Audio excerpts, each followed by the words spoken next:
ये सोचे कि इस वीडियो का मकसद जो मेरे पे FIR हुई है उसकी कोई जस्टिफिकेशन है. I am simply here to apologise. मेरे किसी भी कंटेंट से अगर आज तक कोई भी नेगेटिवली इम्पैक्ट हुआ है मैं उस चीज़ के लिए माफ़ी मांगता हूँ. मेरी हमेशा से सिर्फ यही इंटेंशन रही है कि मैं लोगों को एंटरटेन करता रहूँ और कुछ ना कुछ जो है वो मैं नया लाता रहूँ. लेकिन मेरे अनजाने ना अनजाने में अगर मेरे से कोई कंटेंट कभी ऐसा पोस्ट हुआ है जिससे कोई नेगेटिवली इम्पैक्ट हुआ है या कोई प्रमोशन ऐसी हुई है जिससे कोई नेगेटिवली इम्पैक्ट हुआ है, मैं उस चीज़ के लिए पूरे कौम से माफ़ी मांगता हूँ. Let the court handle. मैं लीगली इस मैटर को एंड तक देखूँगा. मैं कोर्ट्स के साथ पूरी तरह कोऑपरेट करने को रेडी हूँ और कर रहा हूँ. मैं इदारे के साथ पूरी तरह कोऑपरेट करूँगा और जो भी जज साहब मेरे केस का फ़ैसला लेंगे मैं वो कबूल करूँगा. मेरा और मेरी फैमिली का जो 3.5 माह का एक्सपीरियंस है सिर्फ वो बताने आया हूँ. 16 अगस्त 2025 को जब मैं सो के उठता हूँ तो मैं बड़ा एक्साइटेड होता हूँ क्योंकि हमने अपने दोस्त वगैरह मेहमान बुलाए होते हैं. हमने अपने घर में दावत रखी होती है. मेरे सब दोस्त आते हैं, बड़ा इंजॉय करते हैं, हम खाना शाना खाते हैं, गपशप लगाते हैं. मेहमान चले जाते हैं. उसके बाद मैं और रूब पैकिंग में लग जाते हैं क्योंकि हमें मलेशियन गवर्नमेंट का एक इवेंट है, उधर से इन्वाइट आया होता है कि डकी भाई आप आएँ, हमारे लिए कुछ वीडियोस वगैरह बनाएं. पूरे पाकिस्तान से उन्होंने एक मेल और एक फ़ीमेल को चुना है, जिसके अंदर मेल में उन्होंने मुझे चुना है. बाकी कंट्रीज़ से भी उन्होंने एक मेल एक फ़ीमेल इनवाइट किए हुए थे और मैं बड़ा एक्साइटेड था कि पूरे पाकिस्तान के अंदर से उन्होंने एक बंदा चूज़ करना है और उन्होंने मुझे चुना. मैं बड़ा ऑनर फील कर रहा. हमने बड़ी जल्दबाजी में पैकिंग की क्योंकि मेहमान आए होते हैं, हमें टाइम नहीं मिलता और मुझे नहीं पता था कि जब हम पैकिंग करके अपने घर से निकलेंगे तो मेरी ज़िंदगी का सबसे मुश्किल वक्त शुरू हो जाएगा. मेरे वहमो गुमान में भी नहीं था कि मेरे साथ क्या होने जा रहा है. हम जब पैकिंग करके सामान गाड़ी में रखते हैं, गाड़ी हमारी एयरपोर्ट की तरफ चल पड़ती है. एयरपोर्ट पहुंचते हैं, हम सामान अपना अनलोड करते हैं. रात के 9 बजे के करीब हमारी फ़्लाइट होती है. हम काउंटर पे जाते हैं और हमें अपना बोर्डिंग पास मिल जाता है. उसके बाद जहाँ पे इमिग्रेशन होनी होती है, जहाँ पे आपके पासपोर्ट पे एग्जिट स्टैंप लगती है, हम जब वहाँ पे पहुँचते हैं तो वो मेरे से पूछते हैं कि आप पे कोई FIR तो नहीं है. मैंने कहा नहीं. कहता आपका साइबर क्राइम में कोई इशू है क्या. मैंने कहा नहीं. कहते आप हमारे साथ आ जाएं. मैं और अरूब एक दूसरे की तरफ देखते हैं कि ये क्या हो गया. हम किसी को ऑन टाइम ज़्यादा इन्फॉर्म ही नहीं कर पाते हैं. मैंने ज़िया को सिर्फ मैसेज कर दिया है कि ये इस तरह से इशू हो गया है तो शायद हम फ्लाई ना कर पाएँ, तो आप प्लीज़ गाड़ी जो है वो एयरपोर्ट ले आओ और हमें यहाँ से पिक कर लो. हमें लगा कि शायद हमें बस सिर्फ फ्लाई नहीं करने देंगे और हम घर जा सकेंगे. 5-10 मिनट के बाद इमिग्रेशन वाले हमसे हमारे मोबाइल ले लेते हैं, कहते हैं कि इसको एयरप्लेन मोड पर लगा दें और अरूब की तरफ वो इशारा करते हैं कि अगर आप जाना चाह रही हैं मलेशिया तो आप जा सकती हैं.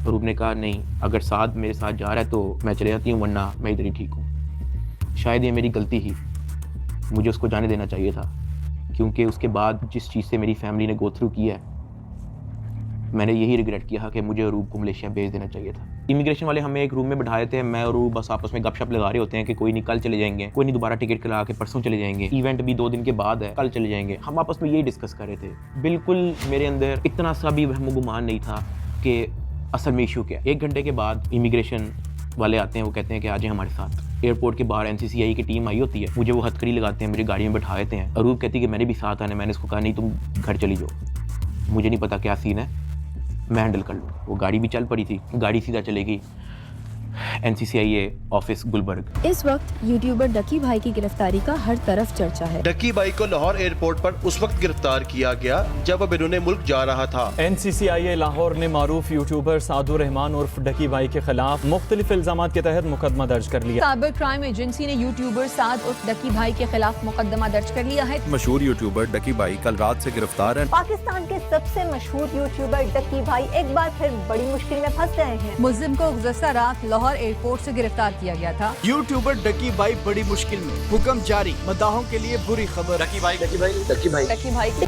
रात के तकरीबन 11 बजे हम NCCI ऑफिस पहुंच जाते हैं. हथकड़ी मुझे लगी हुई थी, मुझे ऊपर एक रूम में लेके गए। जब मैं NCCIA के ऑफिस पहुंचता हूं तो वहां पे 6-7 ऑफिसर्स बैठे होते हैं। मेरी हथकड़ी वो खोल देते हैं, मुझे कुर्सी पे बिठा देते हैं और मेरी इंटेरोगेशन शुरू हो जाती है। वहां पे मेरे से क्वेश्चन करते हैं एप्लीकेशंस के प्रमोशन के बारे में। वहां पे मुझे पहली बार आइडिया होता है कि मेरा इस इशू पे मुझे एयरपोर्ट पे रोका गया। खैर मेरे से वो जो सवाल करते गए मैं उनको बताता गया। मेरे पास 3 मोबाइल थे, मैंने तीनों मोबाइल के पासवर्ड उनको दिए। उन्होंने मेरे से मेरे जीमेल अकाउंट के पासवर्ड पूछे, मैंने वो भी उनको ऑन द स्पॉट दिए। उन्होंने मेरे से मेरे लैपटॉप का पासवर्ड पूछा, मैंने उनको ऑन द स्पॉट दिया। ऐसा भी नहीं कि मैंने उनको कोई बहाना लगाया हो कि मैं पासवर्ड भूल गया हूँ, because I had nothing to hide. मैं इदारे के साथ कोऑपरेट करना चाहता हूँ। मैं ये नहीं चाहता कि इदारा ये सोचे कि मैं कुछ छुपा रहा हूँ। मेरा 23 दिन का रिमांड लिया गया। वो सारी इन्वेस्टिगेशन मैंने पहले 23 मिनट के अंदर दे दी थी। कई घंटे गुजर जाते हैं और तमाम ऑफिसर्स मेरी इंक्वायरी लेके चले जाते हैं, सिवाय एक के जो मेरे इन्वेस्टिगेशन ऑफिसर्स थे, असिस्टेंट डायरेक्टर शुएब रियाज साहब। मेरे आईओ के अलावा जब तमाम ऑफिसर्स चले जाते हैं तो एक प्राइवेट बंदा बाहर से अंदर आता है। तो आईओ मुझे कहता है कि तुझे पता है कि तेरे पे FIR होने वाली है।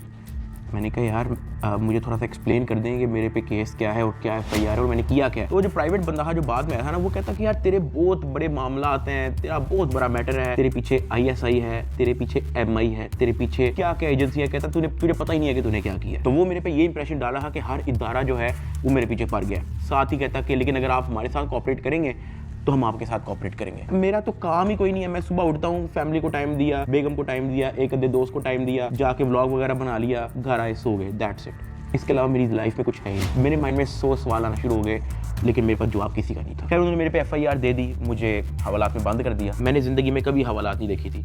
उस रात मैं नहीं सोया, मैं जागता रहा, रोशनी होगी। हवालात में सिर्फ एक ही लड़का था, मैंने उससे भी कोई ज़्यादा बातचीत नहीं की। सुबह 10-11 बजे के करीब एक बंदा आया, उन्होंने मुझे हथकड़ी लगाई और मुझे कोर्ट ले गए कि आपको जज साहब के सामने पेश करना है। मेरी फैमिली में से किसी भी बंदे ने आज तक कोई कोर्ट, कोई कचहरी, कोई पुलिस स्टेशन, कोई हवालात, कोई थाने, उनमें से किसी चीज़ का उनको नहीं था पता। जज साहब ने 2 दिन का रिमांड दे दिया। मुझे तो रिमांड का मतलब ही नहीं था पता। मुझे हथकड़ी लगा के फिर से NCCI ऑफिस ले जाते हैं और मुझे हवालात में बंद कर देते हैं। उससे नेक्स्ट डे की बात है, मेरी इन्वेस्टिगेशन चल रही होती है। Additional director NCCI Sarfaraz Chaudhry साहब वो अचानक कमरे में आते हैं, मेरी तरफ देखते हैं, कहते हैं कि ए मुंडाई। आईओ कहते हैं हाँ जी। कहते हैं इसको लेके आओ मेरे पास। आईओ हथकड़ी पकड़ता है, मेरे हाथ पे लगाता है और कहता चल। मुझे जब हथकड़ी लगा के एडिशनल डायरेक्टर रूम में लेके जाते हैं तो वहाँ पे 5 ऑफिसर्स बैठे होते हैं। एडिशनल डायरेक्टर सरफराज चौधरी साहब मेरे से पूछते हैं कि तुम कौन से एप्लीकेशन के कंट्री हेड हो। मैंने कहा कि सर मैं किसी एप्लीकेशन का कोई कंट्री हेड नहीं हूँ। वो अपनी कुर्सी से अचानक उठता है, कहता तेरी माँ किधर से आता है पैसा तेरे पास। मैंने कहा सर मैं यूट्यूबर हूँ, मेरे 8 मिलियन सब्सक्राइबर हैं, उधर एडसेंस। अभी मैं बात कर ही रहा होता हूँ। कहता है कि तुम मेरे वतन अजीज़ के बच्चों को ख़राब कर रहे हो, क्या करता है तुम्हारा बाप। मैंने कहा जी यूनिवर्सिटी के अंदर प्रोफेसर हैं। तो कहता तुम इतने क्यों हो। मैं चुप रहता हूँ। वो चीख के बोलते, कहता बोल। मैंने कहा जी सर मैं सिर्फ वीडियोस बनाता हूँ, मैं यूट्यूबर हूँ। माँ बहन की गालियाँ वो देता रहता है। उसने मेरे मुंह पे बहुत जोर का थप्पड़ लगाया। मैं बिल्कुल चुप होकर ऐसे मुँह नीचे करके खड़ा हो गया।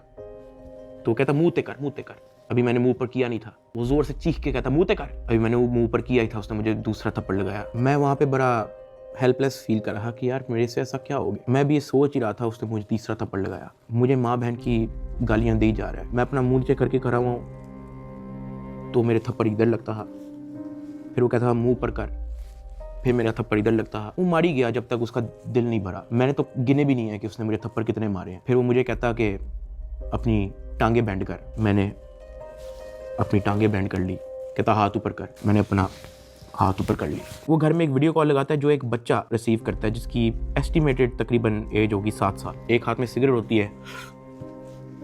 वो उस बच्चे से पूछता है कि डकी भाई को जानते हो। वो बच्चा कहता है जी। वो बैक कैमरा ऑन करता है, मेरे हाथ खड़े होते हैं, टांगे बैंड होती हैं। वो कैमरे से दिखाता है उस बच्चे को कि कौन है ये। कहता डकी भाई। तो कहता कि तुम इसके प्रोग्राम देखते हो। कहता जी। वो पीछे जो प्राइवेट मुलाजिम खड़ा होता है जो बहुत ज़ोर का पीछे थप्पड़ मारता है। सरफराज चौधरी साहब उस 7 साल के बच्चे को कहते हैं ये देखो इसके साथ क्या हो रहा है, आप देखोगे तुम इसका प्रोग्राम। कहता नहीं, चलो फटाफट इसको गालियां दो। बच्चा कहता है कि सरफराज चौधरी साहब कहते हैं और का बच्चा। सरफराज चौधरी साहब कहते हैं और का बच्चा। थप्पड़ वो मारी जा रहा होता है पीछे। वो वीडियो कॉल पे उस बच्चे को दिखा रहा होता है कि ये तुम इसके प्रोग्राम देखते हो और ये मैं क्या बताऊं यार। खैर मैं तब बड़ा हेल्पलेस होता हूँ, मैं समझ नहीं आती कि मैं क्या करूँ और किस तरह इससे निकलूँ, मैंने क्या किया ऐसा। खैर वो सरफराज चौधरी कहता है कि इसको ले जाओ, इसकी तरीके से तफ्तीश करो। जबकि मैं डे 1 को आया हूँ, मैं सब कुछ, मोबाइल का पासवर्ड, मैंने लैपटॉप के पासवर्ड, मैंने जीमेल के पासवर्ड, मैंने एक चीज़ नहीं छोड़ी। मुझे आज जितने ऑफिसर्स थे वहाँ पे, मुझे एक ऑफिसर आके दिखा दे, बता दे कि डक्की भाई ने हमें ये चीज़ नहीं थी दी, इसलिए हमने मारा है। वो तफ्तीश के अंदर इस जगह कोऑपरेट नहीं था कर रहा, इसलिए हमने मारा है। मुझे एक बंदा आके दिखा दे यार। मेरा 23 दिन का रिमांड लिया मैंने, पहले 23 मिनट के अंदर उनको सब कुछ दिया। मुझे ऊपर ले गए, मेरे से एक बंदा मिलने आया हुआ था, जावा फूड्स, मेरा एक जाने वाला है जिसने हमारे घर में, जब हमारे घर में दावत थी तो उसकी केटरिंग की थी। अब क्योंकि मुझे फ्रेश मार के ऊपर लेके गए थे, मेरी आंखों में आंसू थे, तो वो जब मिलने आया हुआ था वो अचानक अपनी सीट से खड़ा हुआ और उसने मेरी तरफ देखा कि क्या हुआ है। मैंने कहा कि यार मैं इनके साथ पूरी तरह कोऑपरेट कर रहा हूँ, वो फिर भी मुझे मारी जा रहे हैं, मुझे माँ बहन की गालियाँ दे रहे हैं। तो अगर आपकी यहाँ पे किसी ऑफिसर से बातचीत है, आप उनसे काइंडली रिक्वेस्ट करें कि यार मुझे मारे कम, या मुझे तब मारे जब मैं आपको कुछ छुपा रहा हूँ या आपको कुछ गलत बता रहा हूँ, तब मार लें, लेकिन मुझे मारे कम। वो बड़ा परेशान हुआ, वो बाहर चला गया, कुछ खाने को मेरे लिए लेके आया था, पिज़्ज़ास या कोई बर्गर लेके आया था। बाहर जाके मुझे नहीं पता कि उनके जानने वाले थे जुनैद सलीम जो एंकर हैं, उन्होंने कहीं उनको बात बता दी। जुनैद सलीम साहब ने जो है वो अपने पॉडकास्ट के अंदर इसका जिक्र कर दिया कि मेरा एक जानने वाला वहाँ पे गया तो डक्की भाई इस हालत में था।